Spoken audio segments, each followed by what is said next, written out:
All right, thanks Andy, Tammy, Rachel, the Chamber, and all of you. We are really excited about being here, and I just wanted to do a check real quick. Oh, by the way, I'm Wendy, and that's Mike. A check, we did send out an email, and I wanted to make sure that you got the read aheads, and all of you are ready for stretching and yoga and meditation. Good. I know. I saw a few people looking at my mat over here, and they're like, "What is that?" That is not what we're talking about today. But we are talking a little bit about mindfulness, and a great description of mindfulness when we talk about being where your feet are. So some of you recognize that as a football reference, and some of you recognize that maybe as a meditation reference. But again, mindfulness is being caught up and being distracted 100 times, but being able to bring yourself back and be in the moment and focused 101. Namaste. Okay, and she's done. So, thank you, Wendy. So, before I begin, a couple of things regarding Houston. It's interesting that we should be doing this today. We're going to talk a lot about, because we often talk about work-life balance, and we're all trying to get it. And I think that if we consider what the folks in Houston were concerned about a week ago, those concerns have changed very much in the past few days. And so as we go through this today, I'm not here to take the joy out of the room, but I want you to kind of consider, right? Because we're going to talk a lot about what is important in your life, okay? Now, follow us on Facebook at Catalyst 706. You'll want to do that. You can actually do it now, because we're going to go live in a little while, because there'll be something you might want to see, and the visibility is not great in the room. So if you follow us at Catalyst 706 on Facebook, you may have a front row seat at what's going to happen, okay? All right, now, work-life balance. We all want it. We all try to get it. 8 hours of work, 8 hours of rest, 8 hours of leisure, right? How's that working for you? Not so much. So we did send out a survey. We actually got some great responses, and some people had some really great ideas about what works and what doesn't for them. But broadly speaking, most folks are struggling. Individuals are struggling, organizations are struggling with this idea of work-life balance. So, let me ask a question. Who works over 8 hours in a given day? Okay, well, talk's over. Can't do it, right? We're already out of balance. How many of you all commute? Who commutes? Okay, so check it. So whoever came up with I think back in the 1800s, Congress started talking about this 8-hour workday thing, right? Ford Motor Company gave it a try. Now, we know that the boss is going to get their 8 hours up front, 8 hours of work, boom. So who takes who gets the commute time? Who gets to suck that up? You do, right? What about sleep? I dare not ask how you all are sleeping. So I think that this idea of balance, it's a struggle, and there's a reason why it's a struggle. We'll talk a little bit about that. But I'm going to free everyone up, right? Officially, you can stop trying to achieve balance, because it's very difficult to do, right? So the question becomes, what do you do? Because it all starts out so easy, right? I met Wendy back in around, 1997? And when I met Wendy in 97, I was broke. Things are simple when you're broke, right? I had a car, I had a TV that wasn't even mine, and I had like a loaf of bread or something. Can you even own a loaf of bread? I don't know, but that's what I had. And literally in the refrigerator, loaf of bread. That's all I had. So I meet Wendy, and she asked me to marry her, and I said yes, or something like that. That's how I remember. And then, that's my story, and I'm sticking to it. So, until she comes back on the mic. But then, so we add, marriage, no problem. We moved to Korea, we had a blast, added a dog, too easy, right? You get promoted, add more people. Then we move, we get back, have a baby, buy a house, another car, more people. And all of a sudden, it becomes, different. Right, so we had the house, the car, the kids, Yeah. then another kid, Yeah. another car, another house. Another car. Yeah, I think that's how it went. And Yes. so there I was. It was 5 a.m. I was out there at the rendezvous point, and we're both military. I was there on time. It was dark. I was fending off thousands of mosquitoes in San Antonio, holding the baby, waiting. 5 a.m., no mic. 5:10, still no mic. 5:15, still no mic. I had to take my child out to the middle of the parade field with the rest of the soldiers while I did physical training with my baby on my lap doing sit-ups. And I said, you know, that mom and baby exercise program, I invented that. We started that a long time ago. We had to swap our baby in the mornings, 5:30, and get to daycare. And it was critical. We had like a tight window. You had to meet me there, or I would be late. We had to get her there, or he would be late. We did that, and we made it work. And that was with baby 1. Baby 2, a little different. We had it down, just like probably many of you. And of course, our story is not unique. Yeah. I mean, many of you probably have similar stories, similar challenges, clothes piling up, dishes piling up, and you're wondering how it all comes together. Yeah. And we talk about working full-time and having both parents work full-time and having to leverage daycare and school. It's not easy to do. So how do you do it? Yeah. So, I mean, all of a sudden, and that's the thing, right? All of a sudden, there is so much to do. And it's all important. How do you place more value on this thing where my livelihood lies, or these people that I love so much? There's so much to do, and there's no time to do it. So what is our answer to that? Multitasking. Yes. We're all my great multitaskers. Who considers himself a good multitasker? Okay. And so, I mean, you know what multitasking is, right? It's kind of like, it's a fancy word for being distracted. That's kind of what it is, right? So, in fact, I'm going to get something, okay, so at Catalyst 7:06, it's almost time. But I'm going to need 3 volunteers. And I know this is dangerous. And some of you I know, so please, come on up. Erica, is it? Okay, come on up, Erica. John Ford will. John Ford will. So how about John and Brian? Yes, that'd be awesome. Come on. They volunteered each other. We figured we'd hook them both up. Come on up. Okay. I signed a waiver for this money. You didn't? Okay, I'm going to need you guys to, you all Come to on over stand here. kind of behind the table. Give Wendy a little bit of space. So, all right, so Right we're there. going to do something today that's never before been done, I don't think, in this room ever. And that is, we're going to bring metaphors to life today. So when you're multitasking, you're overworked, what are some words that you tend to use for what you're doing? That goes. Did somebody say juggling? Of course, yes, juggling. Juggling tasks, right? Has anyone ever seen the thing where you spin the plates or whatever, that whole business? They spin plates and have them all going at the same time. I've seen that term used. And I've heard, putting out fires. Well, we're not going to build a fire today, though. I can do that. Right. I can do a plate. And I've also heard Been a while. playing whack. Anybody played whack-a-mole before? Whack-a-mole, right? It's like the mold pops up, you have the hammer, you hit the mold, the next mold pops up, you have the hammer, and then they just start jumping all over the place, right? So what we're gonna do is have our, hey, level 4 for the whack-a-mole, hit the fourth mold, fourth one, yes, that one. Yes, okay.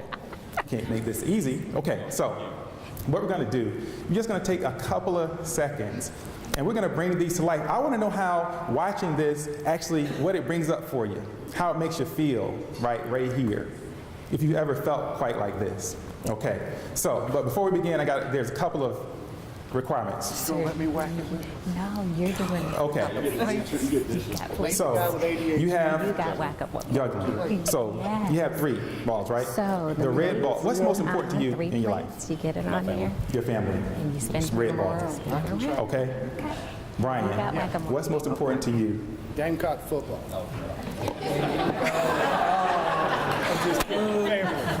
I mean, it is late August, people. I mean, get a man a break. Okay, Gamecock football. Is that one or that one? this one. All right. Whatever is most important to you. Erica, what is most important to you? My family. Your family. Okay, so this those headphones right there, like some red beats. This represents your family. Okay. So whatever you all do, I need you to juggle. I need you to spin. I need you to whack. But don't drop the red ball. Don't drop the red plate. Don't miss the red mole. Understand? Are we good? Okay. You know what you're doing, Brian? Yeah, we're gonna give it a whirl. Give it a whirl. He said give it a whirl. That's so funny. Okay, so let's, are you good on that? Okay. Mike, did you get him to sign a waiver? No. This is totally dangerous. Okay, ready? Let's go. Go for it. Okay, where are we live? Where's Josh? Yeah. Okay, good. Oh no, don't drop. Okay, come on. Let me see. A little Holy faster, smokes. little faster. Have you juggled before, John? Yes. Don't drop the red. That is amazing. Erica, are you hitting the are you getting them? You missed the red one. Okay. Right. Oh, okay. I think that was leisure you just dropped right there. It's okay. Okay. I think Not dropping. you hid your family, Brian. Okay. Okay, I think that's enough. Hey, give them a hand real quick. Okay. Thank But no, hold on. No. Stay right here. No, wait. I need to put this down for Put a him back second. Too early, right? No, yeah, grab the red ball. Red ball. Okay, so now, he was, I think excellent at that juggling thing. I'm glad I picked you. Now, but here's the question. Right. What does that ball say? See me. It says, see me. Did you see it when you were juggling? Oh, yeah. You did? You're like, you saw that? Yeah. No, I didn't see that. I saw Yeah. the red. Yeah, but did you I see made the- sure I didn't drop the red ball. Did you see the words? No, I never saw the words. Right. Okay, so now the plates, I'm not really sure how to describe what happened with the plates, but that looked tough. Cheated. That's what happened. He cheated. He didn't drop the red plate, he held it, which is actually a point I'm about to make. How'd you do on hitting the red mole? I missed him one time. You missed it one time. Okay. So sometimes we can juggle, we can spin, we can like strike what we need to strike when we need to strike it. The question is, are we paying attention? Maybe it's about sometimes not juggling, right? Because juggling suggests we need like equal time for everything. Sometimes maybe we just ought to just hold on for a second. Pay attention. Notice what's happening. Notice what's going on. Because being able to juggle it evenly doesn't necessarily mean that you're doing what it is you want to do. Attending to the thing that's most important. Yes? Yes. So were you going to cover some statistics or? Yeah, I cover that. So Okay. here's the deal. Are you sure you want to? Okay, so here's some facts. Yeah. And you folks will recognize some of these. 21 wealthiest nations in the world. The U.S., in terms of paid time off, the U.S. ranks where amongst 21 wealthiest nations? Last. Yeah, you all read that, right? Dead last. Now, part of that is because it's just not federally mandated that there be vacation days, right? That's up to the companies. Companies actually offer vacation days. More than half the people out there don't take those vacation days. They leave up to half their vacation days on the table. Over half the people in this room will leave vacation days on the table this year. I'd ask you to raise your hands, but you know who you are, right? You left on the table last year, and the year before that, and the year before that as well. Well, let me see. Yeah. Is there Okay. anyone on vacation right now? So everybody, like this imaginary line here, okay, I'll step there. Everybody from here over, raise your hand. Raise them up high. Okay, put them down. Okay, you get a sense for that number, right? Okay, who in this room has ever checked email on vacation? Wow, you are exceeding the standard. Congratulations. Right? So, yeah, about 2 out of 3 people generally will check email while on vacation. About half the senior leaders out there believe vacation is important. I don't know what's going on with the other half. But for even those who believe that vacation is important, fewer than half of them actually take any time off. Ladies. We have ladies in here, right? Raise your hands, ladies. I know this is interactive. Okay. So certainly we are better at this than the guys, right? Wrong. So women, 58% to 49% women say that vacation time and time off is one of the most important things. However, they are less likely to take it. We have to make a change. We have to do something different. So we shared a little bit of the statistics with you. We had a nice got little. more. I What? got more. You got more? Can I? No. I think we have time. Okay, go ahead. Okay, so real quick, why do you think, I'm curious, this is, let's live in the moment. Yes, yes. Why do you think people resist taking vacation? Or why do you think they leave those days on the table? Somebody's gonna take their job. Not me. He said afraid somebody's going to take their job, right? It's a dog world out there, right? Right? Broadly speaking, say again? Oh, you double the work when you That's a come back. biggie, right? Difficult to leave because I got to do so much to actually get out of the office, and difficult to come back because I have, hundreds of emails waiting for me, and I got to catch back up. So people decide, I don't need all that. I'll take this Friday before Labor Day, and that'll be it for me. There's another biggie, though. A lot of leaders actually will not take vacation because they believe they are the one best qualified to do whatever needs to be done, and nobody can do it better.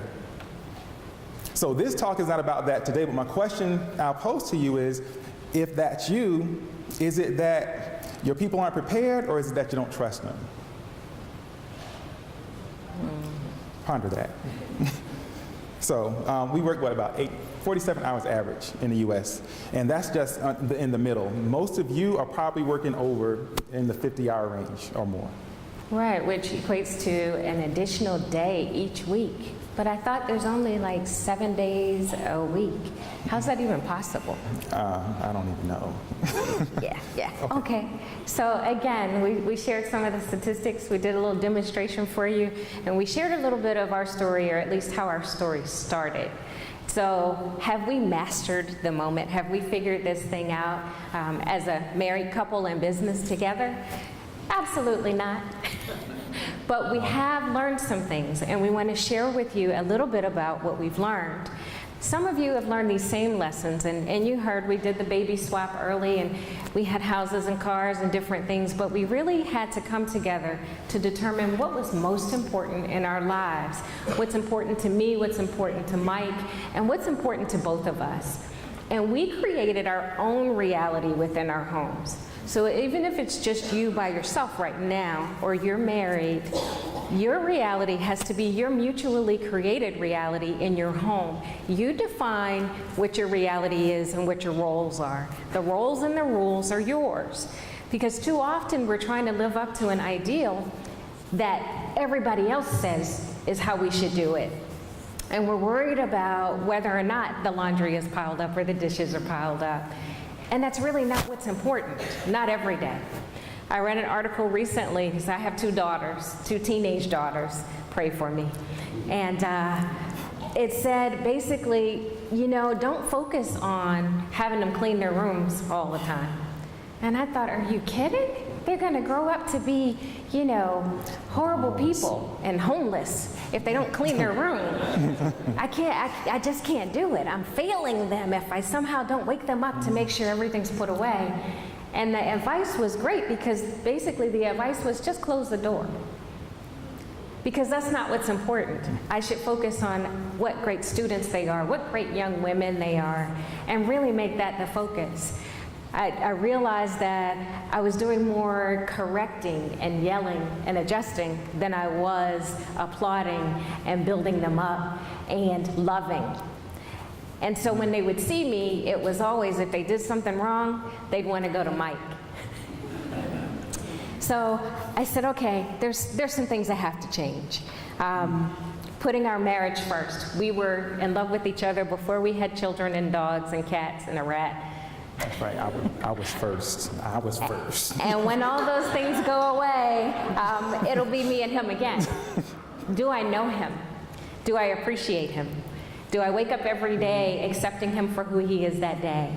Those are some of the things that worked for us. But again, what is most important, and how are we spending and focusing our time on those things?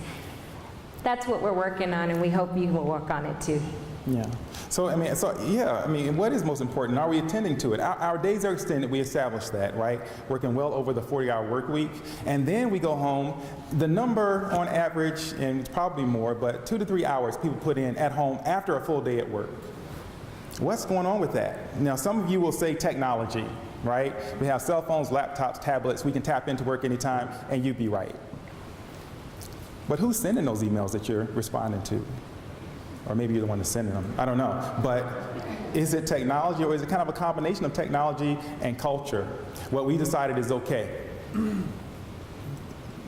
Or allowing someone else to decide, as Wendy's kind of alluding to, what's important for us. So I went to a course at Georgetown, I guess it was last year, their leadership coaching program, great program. One of the first things they had us do was to go home and create a journal and create a pause practice. Every day, pause, stop, breathe, think. And through that process, I realized something, because I was paying attention more to what I was doing. And my daughters would come and they'd talk to me while I was on the computer in the kitchen. And I would actually just keep typing, right? And I'd kind of have a conversation, never break contact with the computer, never look to the left where they were standing. And I realized that I was, that's not the kind of father I want to be. I want to be connected. I want to be there. Are you about to? You can't touch me right now because we got a kid in college. You're going to make me break down, so stop. I'm holding you up. I can feel like you were going there. So did I mention that he was in a PhD program and I was in grad school at the same time? Don't do that. Yeah, don't do that. Not a good way to do what we're talking about. Because what we found was we took vacation. We were at Disney World, and it was Mike's laptop and Mike. He was there, but he wasn't really there. And being physically present, but mentally and emotionally absent. Yes, indeed. And so doesn't cut it. And that's what I learned with the girls. Wendy and the girls are the most important things to me, period. Right? And so I made it a point to stop, push away from that laptop. And then I said, no, I need to actually get up and go and sit where they are. Be in that moment with them.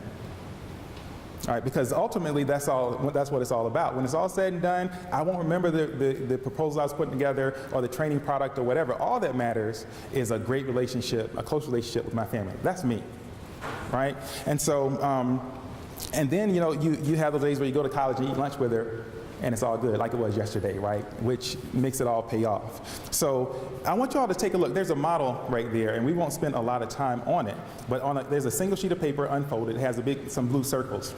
We actually created this, and we're actually writing it up and submitting it to the Harvard Business Review in a little bit. But this is basically kind of a values-based way of trying to determine what you're going to do. You see macro priorities there, meta, macro, and micro priorities. And in my practice, because I'm a clinical psychologist too, I don't typically tell people that up front because they stop talking. But I have people think about the micro and the bigger things. What do you need to do? Some people will say, hey, you know what, I'm good. I take vacation every December. Well, it's April. What are we going to do before April? What are you doing every day? And what structure have you created to be able to do what you need to do every day, to stay focused, stay in the moment in that thing that you're doing? And so this model you have, they're just some examples at every level. At the meta level, it's about values and beliefs, the things that are important to you, as we were talking about. At the macro level, it's about the structure you put in place in order to make those things happen on a calendar. And I mean like everything. And some things people say, oh, I want to be spontaneous. And consistency sometimes is better than spontaneity because we wait for spontaneity and years later it just never comes. And then the micro stuff is about just every day, being in the moment, every day, doing the things that you need to do, right, in order to sustain yourself for that day or that week. And so on the back of that sheet, you can take that with you. It's a great tool. We created that for you. So you could actually kind of evaluate yourself a little bit and think about, some things maybe that you might need to do. Okay? So the micro is where we're focusing today, being in the moment, being still, right? And Wendy mentioned mindfulness, and some people hear mindfulness and they're like, Oh man, I don't know about that mindfulness stuff. Mindfulness can be kind of anything. I was going to bring my Segway today, but I decided not to. But you can ride your Segway mindfully. You can eat mindfully. Anybody know how, there's a recommendation actually about how long you chew mashed potatoes. Does anybody know how long you're supposed to chew mashed potatoes? Or how many chews? 5 to 10. You believe that? Who chews mashed potatoes 5 to 10 times? Well, I can tell you that since you had mashed potatoes for lunch today, I was doing an informal survey. Most of you took one bite. That was it. That's it. Were those even bites? I think, And so- well, no, it was put it in and then swallow. Right. So I don't know if that classifies as a bite. Now, meat, 30 to 40 chews. 30 to 40. How many of you chewed your food 30? You'd still be chewing right now, right? But mindfulness is about kind of stopping and tasting that food. You know, he was spinning a plate, right? Plates are not for spinning. They're for stopping and maybe enjoying what's happening. Chew the food. Taste the food. Feel the moment. Enjoy the moment. I was on the porch with my 15-year-old this morning because she disappeared. I heard the door open, and she's out kind of eating cereal, watching the sunrise. I'm like, how cool is that? So I sat down with her and watched the sunrise a little bit. So there's one thing you can do if you find it difficult, because a lot of us are kind of amped up. It's hard to settle down. It's hard to sit still, right? Breathing is a great foundational skill to be able to do that. And we're gonna take like 60 seconds and do that right now. So I want you all, if you would, no pressure, but go ahead and put everything down on a seat or on the table, right? Take your shoes off. No, I'm just Okay. kidding. See, you know, Wendy is, yeah. So, go ahead, sit back in that seat, let the chair hold you. And so a lot of times when we train people how to breathe correctly, well, I want everybody just take a big deep breath right now. Big deep breath. Just take it in and blow it out. Okay. So you'll notice a lot of times when people take that breath, all this is raised up, right? And the way to actually get a good breath in is to actually kind of keep all this right here. And you want your abdomen to expand, which helps to get good oxygen into your lungs, which helps to do a whole lot of stuff that we're not going to talk about today. But if you will, if you can just put a hand here on your abdomen, one on your chest, take a good deep breath in about 4 seconds. Inhale. And now I want you to just let that out, about 4 seconds. Exhale. Okay, I'll do it again. Inhale, about 4 seconds. Now exhale.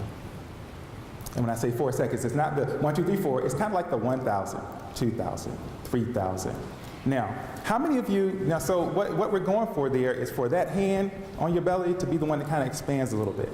And so what we're going for there is to kind of bring that level of arousal down, bring that stress down, get you calm, get you centered, and get you ready to do whatever it is you're preparing to do.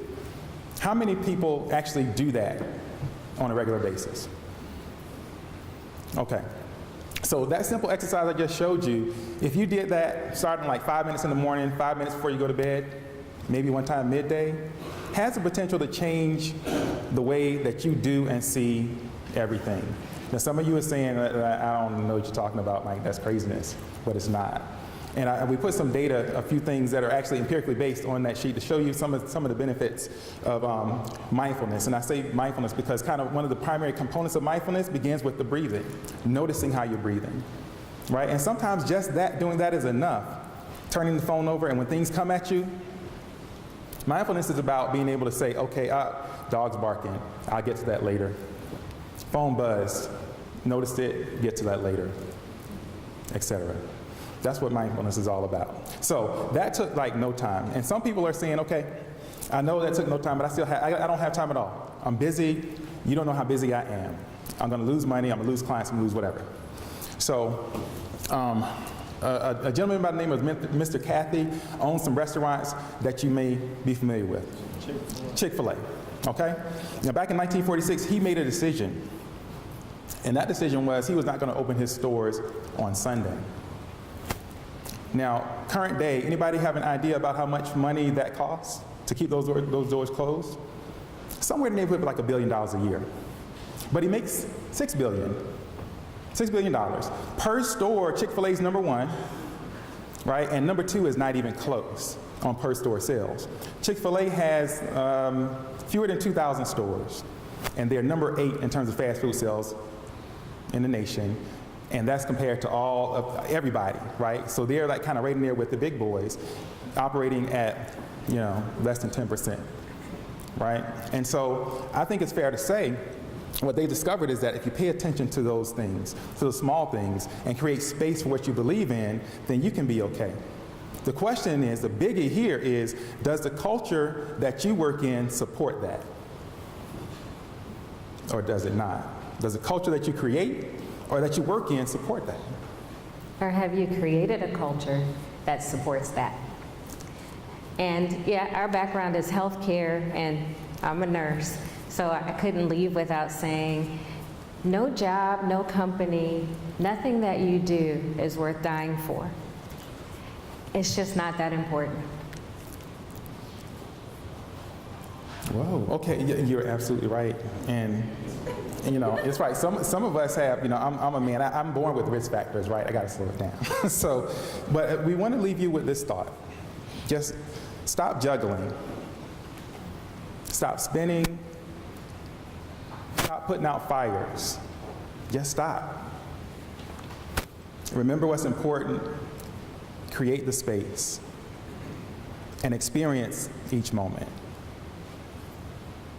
That's it. Thank you Thank so you. much. I have like 2 minutes. Do we have 2 minutes? Okay. So do we have time for one question? Maybe two? Does anybody have a question that they want to ask by Yeah. chance? We wanted to open it up for Q&A. Anything's on the table. Like you mentioned, talking about being on vacation or PTO, and I find myself planning to be on PTO when we go on vacation because of technology. Do you have any slight suggestions that you've seen out there that could help us really, outside of what we just talked about, shut yourself off? Yeah. There's one company, and I wish I forgot the name, but there's one company that actually punishes employees. That is, charges you money for being on your phone or check the emails during vacation. If your company doesn't do that, there's a couple of things. A, you know, shutting it down, or traveling out of the country like we do, and not buying a plan, so we can get those external emails. So I mean, but making a decision to cut it down. And on the sheet you see, there's like an accountability component to this. Right? Hey, this is what I want to be to your family, to your work, the folks around you. This is what I'm going to tolerate, or this is what I'm not. And sometimes you can actually lead up in those circumstances. Like, hey, you know what? Brian does not. We know he doesn't answer emails, so we might as well wait until he gets back. Right? But setting those expectations. Right? So set an expectation. Right? Do some things like engineer a solution, like put that phone in a bag or leave it somewhere. All right? And then try to build in some accountability. That's what I'd say, in short. Okay, it looks like we're about to get the hook. So thank you all very much. We really appreciate the chamber and their generosity, and thank you for your attendance. Thank you.